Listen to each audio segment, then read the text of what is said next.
好，再來看到 DeepSeek 把 AI 砍到了一個白菜價哦。現在說呢，成本只有 Cloud 美國的 Cloud 的1%而已，算力還是不斷的升級的。那另外一方面，中國大陸現在在拼它的記憶體晶片哦，長興存儲狂蓋晶圓廠，中國會打穿美國的 AI 全產業鏈嗎？今天我們來做深度剖析。好，來看到的是全球 AI 出現了一個所謂的價格斬殺線嗎？這一條線不是美國矽谷這些巨頭所畫下的，是中國大陸的企業。今天要來看到的是 DeepSeek 所畫下的這個斬殺線。因為呢，它到底有多便宜？它推出的這一款 V4 Flash 的版本呢，官方定價現在出來了，每100萬個輸入的 token 只要0.14美元，輸出是0.28美元。好，這樣講大家可能還沒有感覺。我們來看一下這些大模型，中美之間的大模型來做一個價格上面的比較，就可以看出來了。好 ，DeepSeek 現在呢，我們看到大約是0.03美元。那麼還有就是中國大陸的 Kimi 是0.86美元，最高的現在是美方的 Cloud 是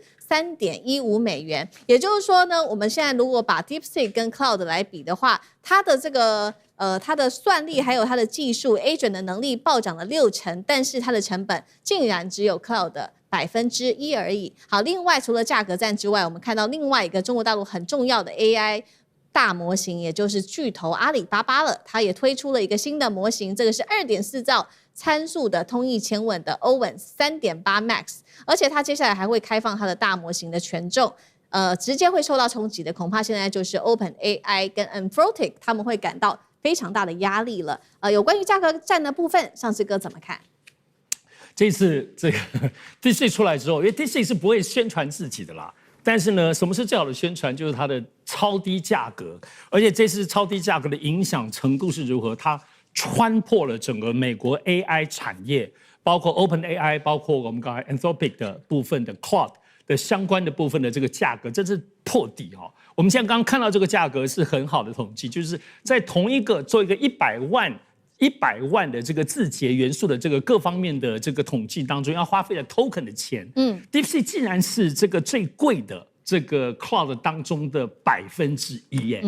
1%這種概念，所以呢，你要知道，在這個 DeepSeek 的部分推出這個 VC， 我們是這樣子 ，Flash 是它的基礎版。更厲害的是 Pro 版，但是現在大家拿 Flash 來比，因為大家的入門基礎版，大家一般的中小企業用都已經夠了哈，用這個來對比，所以呢，它為什麼能夠這麼便宜 ？DeepSeek 主要是 DeepSeek 在它的基礎當中，它有個能力，就是它做了所謂延緩記憶能力。你要知道，如果是在 OpenAI 那邊，你打了很多的一些複雜，比如說你要做程式、要做圖或各方面，你在打上去的這些時候，其實就要耗費 token， 而 DeepSeek 跟包括 Kimi 也都一樣，他們可以延緩的，結果你在打部分不用花他們記憶體，而在運算當中，他們也最有效率的打到一些基本的這個運算參數來處理，所以功能一樣強，但是它就不用耗費那麼多的 token 哈。所以這個 DeepSeek 剛推出來之後，在對轉時間之內，先前他已經是第1名了啦，他現在先前又把 Kimi 這一件又把它打掉哦。那為什麼能夠這麼便宜？剛剛提到了，但不得不說，還是第一個，它還是第一個，在他們的這個所謂延遲技術，這是第一點。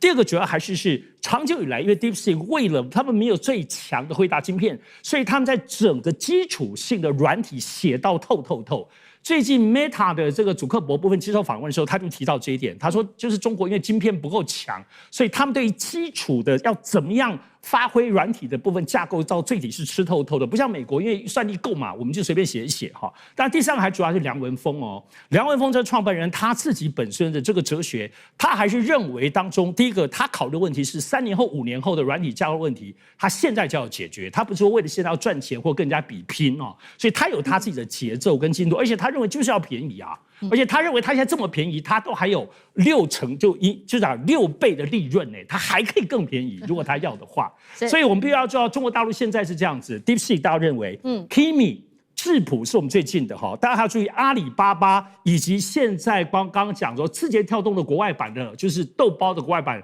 Dora。另外，包括小米小米的這個數據庫在工業上應用也是很厲害的哦。騰訊的渾源在這種商業畫遊戲的時候很厲害，就這7個。現在這7個是美國現在最常用的，大家要記住。好，所以我們看到是中國大陸它的大語言模型的飛快發展。那另外一方面，我們看到隨着中國大陸的 AI 崛起，他們也開始限制住，很擔心這一些技術被美國拿走，所以他開始針對於國內有很多的限制。首先是針對人才的限制，另外就是晶片設計這個技術害怕外流。有的一個限制。第一個，我們來看到的是人員的限制，它推出了新版的出境入境管理規定。這個9月15號會正式的施行，反正意思就是說，中國公民他們很擔心你把他的技術啊，或者是國家產業帶出去，所以如果你帶出去違法的話，就會來限制出境。第二個是這個集成電路布圖設計保護條例，簡單來說就是要強化中國大陸的晶片的設計的登記，還有智慧財產權等等，所以這個被設起了所謂的中國 AI 國家級的防線，意思就是說，對，模型可以輸出，產品可以輸出，但是核心的技術還有人才，你必須要留在中國大陸之內。謝大使怎麼看？其實它這個主要是限制技術啊，並沒有限制人才啊，人才還是可以自由流動。那它只是說，就是說中國公民哈，他的行為可能危害到國家產業安全或技術安全的時候啊，主管部門他不需要這些司法單位的這個宣告，主管部門就可以直接對這個個人採取這個出入出境的限制。那這個基本上它反映一個現實，就是說這個問題已經引起中國政府的這個注意了，也就是中國已經有很多技術已經被別人在怎麼樣，在這個target 了，已經設目標了，準備要動中國這一方面的這個奶酪了，所以過去中國大陸沒有領先技術的時候，沒這個必要。那這就顯示中國大陸，尤其在這個半導體、AI、生物醫藥很多方面，它已經有領先的技術了，已經變成外國公司或者外國的商業間諜它所覬覦的對象。那所以這個部分，其實我們去年年底的時候，今年初的時候，我們也談過一個案子嘛，就是 Manus 嘛，就是中國大陸一個 AI 的一個新創公司，它因為 Meta 要買它，花20億美金買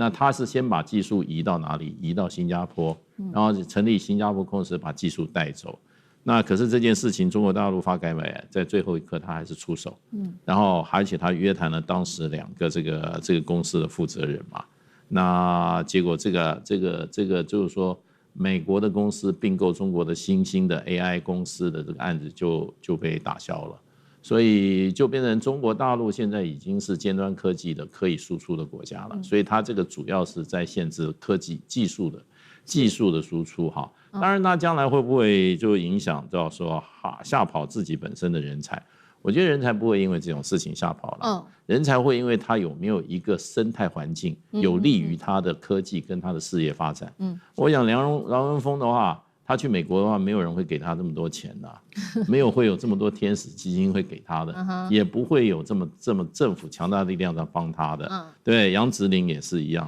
王欣欣也是一樣，而且他們本身都是在中國大陸這個地方土生土長，他做什麼事他都方便。所以我覺得真正人才，我覺得不會受這個影響。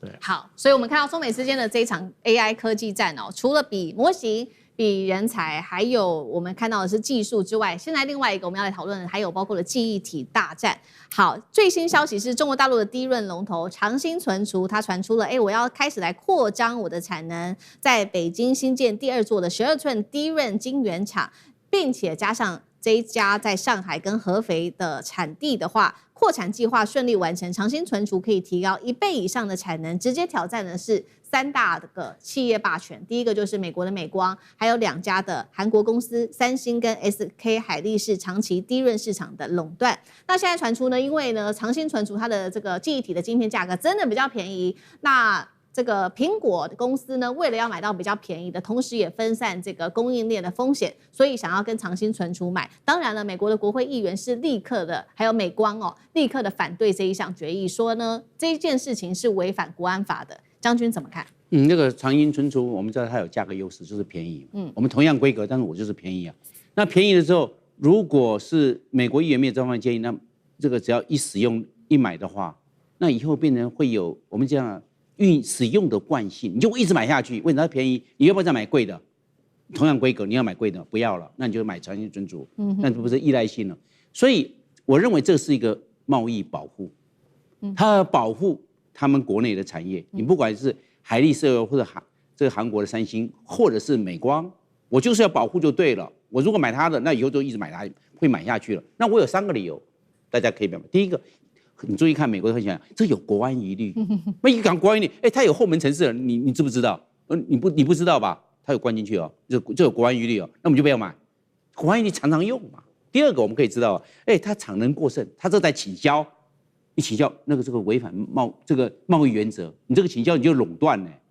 那你就不可以，對不對？那你這個產能過剩，你看我們知道那個以前美國的那貿易部長那個葉倫最喜歡講，哎，產能過剩，對，每次講產能過剩，要產能。什麼叫產能過剩？我就做得多，怎麼叫產能過剩？我的身上我沒有刻意產能過剩，是你們叫我產能過剩，是我第一年是這個問題。那第三個是什麼？哎，他強迫勞動，所以他不能買他的，他強迫勞動。你看看這三個，他隨時在運用哦，他會換理由，一下產能過剩，一下強迫勞動，一下國安疑慮。